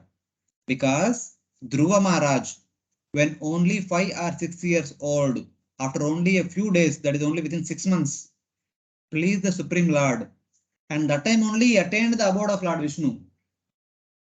Dhruva Maharaj's attainment not as a result of the austerity that is performing now. It is due to his bhakti at the age of 5 years old. That is not possible for any other person. Like that, Nardamuni is saying. Like Dhruva Maharaj at the age of 5 years, any other person cannot practice bhakti like this. That's what he's saying. Even the best Kshatriya is the lowest compared to Dhruva, because Dhruva desires to attain that position, but can he attain it even after many years? Whatever Dhruva attained, can any other Kshatriya attain it by the practice of many years? So he's simply glorifying, the Nardamuni is simply glorifying Dhruva Maharaj, because he is his disciple, no? That's why. So this is the glory of Dhruva Maharaj. So thus, Maitreya concluding the story of Dhruva Maharaj and also offering some benedictions for the hearers of Dhruva pastime. Maitreya uvacha etatte abhitam sarvam yat prushtoham ihatvaya Dhruvasyodhyama yashasas charitam sammatam satam. The great sage Maitreya continued, My dear Vidura, whatever you have asked from me about the great reputation and character of Dhruva Maharaj, I have explained to you in all detail. Great saintly persons and devotees very much like to hear about Dhruva Maharaj. So as you have asked, I have explained to you everything about the activities of most famous Dhruva, which are celebrated by the great devotees. Satam Sammatam. All the great devotees says that if you want to become devotee, you should become devotee like a Dhruva Maharaj. Dhruva Maharaj is determined to get the abode of Lord Vishnu. So like that one should practice bhakti. So like that in the assembly of great devotees, that's how it is being mentioned. So now remaining verses are all Falashruti. We quickly read through. We have few minutes. Just quickly read through. So it said that Dhanyam Yashasam Ayusham Punyam Swasti Ayanam Mahat Swargyam Dravyam Saumanasyam Prasasyam Agamarsanam. By hearing the narration of Dhruva Maharaj, one can fulfill desires for wealth, reputation, and increased duration of life.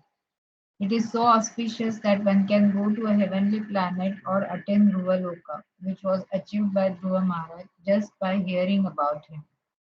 The demigods also become pleased because this narration is so glorious and it is so powerful that it can counteract all the result of one's sinful reactions or actions.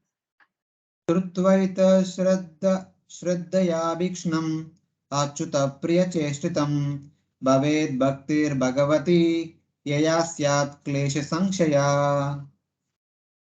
Anyone who hears the narration of Dhruva Maharaj and who repeatedly tries with faith and devotion to understand his pure character attains the pure devotional platform and executes pure devotional service. By such activities, one can diminish the threefold miserable conditions of material life. Hare Krishna, I request all the devotees pay attention to this particular verse. So many times, many devotees have a misnomer when they read Falashruti. Let us try to pay attention to these two verses. The translation goes like this. For persons desiring wealth, fame, long life, pious credits, good fortune, great position in heaven, By hearing repeatedly with faith the praiseworthy activities of Dhruva, dear to the Supreme Lord, which allow one to attain Dhruvaloka and which are suitable even for the Devatas and destroy all sins. Bhakti to the Lord, which destroys all miseries, develops. This is the Falashruti for a person who hears the pastime of Dhruva Maharaj. Even though one may be having any material desires or spiritual desires of going back home back to Godhead, still one will attain. The understanding is one will attain all the blessings not just by hearing. Hearing means hearing implies practice. Shravanam implies kirtanam and smaranam. Sambandha implies abhideya. When we hear Dhruva Maharaj pastime, that hearing should enable us to practice seriously and sincerely like Dhruva Maharaj. Otherwise, that hearing is simply of no use. Hearing with the left ear and forgetting through the right ear is of no use. When we hear something, we should follow the activities of the person about whom we hear.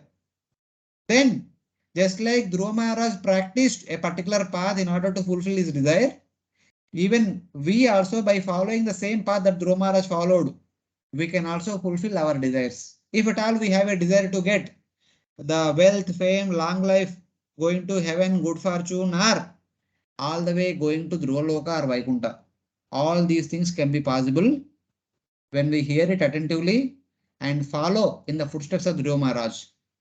Then only one will attain. Otherwise, just by hearing, nothing will come. That is the understanding. Sorry?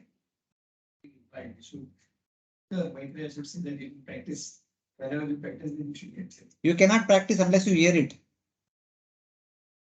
First, before practice, one should hear what to practice and how to practice. So hearing implies practice. So, for example, all of you are householders. You will tell something to your children. Your children is playing with fire. You say that, stay away from fire. What do you expect the child to do? No. Don't be that shrewd. What do you expect? I'm asking. I'm not telling that what the child will do. First of all, you expect him to do. You expect him to hear what you are saying. Then you should follow what you are saying. Yes or no? That is the expectation. Shastra is also same thing. When Shastra says hearing means hear and then follow. So it is like that. Dhanyam means for those desiring wealth. Dravyam means it enables one to attain Dhruvaloka. Saumanasya means suitable for Devatas. The pastime is suitable for the Devatas to hear and recite and hence go to the abode of Dhruvaloka. Previously decided even Devatas, they see Dhruvaloka but they cannot attain it. But by following the path of Dhruva, they can also attain it very easily. The bhakti of that person so situated, having heard the activities of Dhruva, develops. The one who hears about Dhruva and follows in the footsteps of Dhruva, bhakti will also manifest in their heart. So like that it is indicated. Mahatvam vichatam tirtam shrotu shaladayo gunam yatra teja tadichanam mano yatra manashvinam. For those desiring greatness, I will read. For those desiring greatness, hearing about Dhruva is the cause of greatness. For those hearing about Dhruva, the hearer develops good qualities. For those desiring power, hearing about Dhruva is the cause of attaining power. For those who are intelligent, hearing about Dhruva is the cause of respect. So different things are there. Mahatvam vichatam tirtam. Some people, if they are desiring to attain greatness, they should hear about Dhruva, by which they will attain greatness. If somebody are desiring to get good qualities, by hearing about Dhruva, they will get good qualities. Hearing about Dhruva means following Dhruva's activities. For those desiring power, they will get power by hearing Dhruva pastime. For those who are intelligent, hearing about Dhruva will gain respect. How? As we read in Bhagavad Gita, Vidya Vinaya Sampanna. The symptoms of having knowledge is they have humility. Vidya should lead to Vinaya. Otherwise, that Vidya, if Vidya leads to pride, that Vidya is of no use. So that is understanding. Vidya should lead to respect. Prayata kirtayet prata samavaye dvijanmanam sayam cha punya shlokasya dhruvasya charitam mahat. One should recite this great story of famous Dhruva attentively in the morning as well in the evening in the company of the Brahmanas. Dvi janmanam samavaye.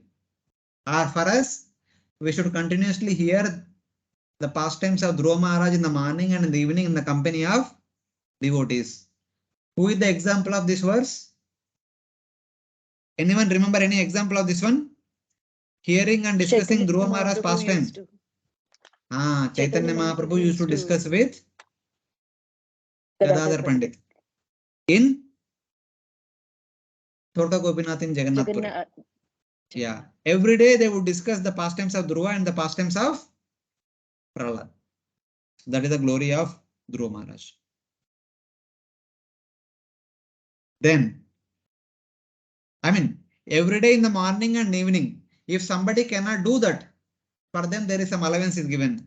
When they can read Paurnamasyam Shinivalyam Dvadashyam Shravane Tava Dinakshaye Vyatipate Sankrame Arkadine Piva Shavaye Shraddhadananam Tirthapada Padashraya Necham Tatratmanatmanam Santushta iti siddhati. So if one is not possible to study in the morning and evening every day, there are some special days. On those days one should hear and discuss Dhruva Maharaj pastime. A person who has taken shelter of the Lord should make those with faith hear the story. Say a devotee should make other devotees to hear the story of Dhruva Maharaj. When? On the full moon day, on the Paurnami, on the dark moon day, on the Amavasya. Paurnamasyam and Shinivalyam. Every Paurnami and every Amavasya should hear Dhruva pastime. And on the Dwadashi day, not on Ekadashi, on the Dwadashi day. Tomorrow. And during Shravana month, during the month of the Shravana. Chalu ho gaya? Shravana month chalu ho gaya? I don't know. Chalu ho gaya hoga. And on Kshetithis and Dinakshaye, whenever the Tithis are not there, on those Tithis one should hear. Vyatipata and Vyatipata also, that explanation is there below. And on Sankranti, whenever the sun is entering into another Rashi, leaving behind one Rashi, entering into another Rashi, on those days one should hear Dhruva pastime. And Arka Dine, on Sunday, the day of the sun, one should hear. Satisfying himself by himself without desire for profit. That kind of devotee will attain perfection like Dhruva attained perfection. By following. These are all auspicious days. Auspicious days. One should not accept payment or other articles because one satisfies the self by the self. So that means one should discuss Krishna Katha, including Dhruva Maharaj's pastime with other like-minded devotees, not taking any payment or not taking any articles, not taking any gifts of charity. The devotee in making others hear things. This devotee is hearing with faith the topics of the Lord Krishna that I am reciting. This is my payment. The speaker should think that his payment is these devotees are giving their time, their interest, their faith to hear Krishna Katha, which is spoken by me. That is my payment. I don't want anything more than this. Let me have the opportunity to speak Krishna Katha. Let them hear Krishna Katha. So with that one should be satisfied. With that, the speaker will get perfection and the hearers will get perfection by hearing. In the bracket following. So in that way. A Kshetiti is a solar day in which a particular lunar tithi does not start before the sunrise and finish before the next sunrise. Sankranti is the day on which the sun enters into a new zodiac sign. Vetipata days or new moon days are following on a Sunday or when the moon is in a certain constellation. Vetipata could be like Pratipad, the first tithi, or Vetipata could be Monday, and Vetipata could be the moon in a particular constellation, Revati Nakshatra or something like that.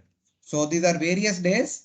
One should read this past tense of Supreme Lord, wherein Dhruva Maharaj is there. The last verse of this chapter, Jnanam Ajnata Tatvaya Tatvayayo Dadya Satpate Mrutam Krupalordinanatasya Devas Tasyanu Grahate. The Devatas do not give obstacles to the merciful perfecter, to the merciful protector of the wretched, who gives immortal knowledge to the ignorant on the path of truth.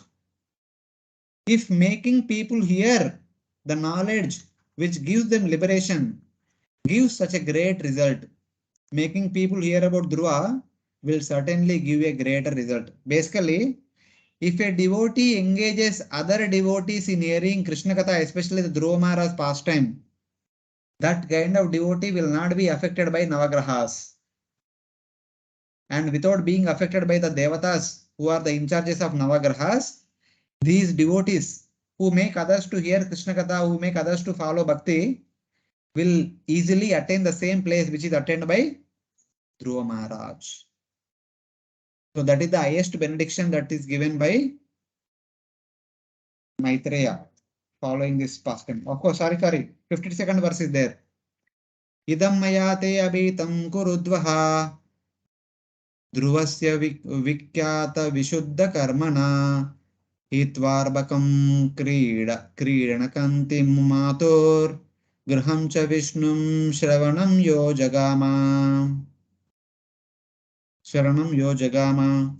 O best of the Kurus, I have told you the story of the pure famous activities of Dhruva, who, as a child giving up playthings and the house of his mother, took the shelter of Lord Vishnu and attained the abode of Lord Vishnu. What to speak of attaining some material benedictions. Similarly, by following the footsteps of Dhruva Maharaj, anyone can attain the abode of Lord Vishnu, can go back home back to Godhead. So this is the Falashruti of the pastime of Dhruva Maharaj. Hare Krishna. Thank you very much for coming on the weekend, Sunday.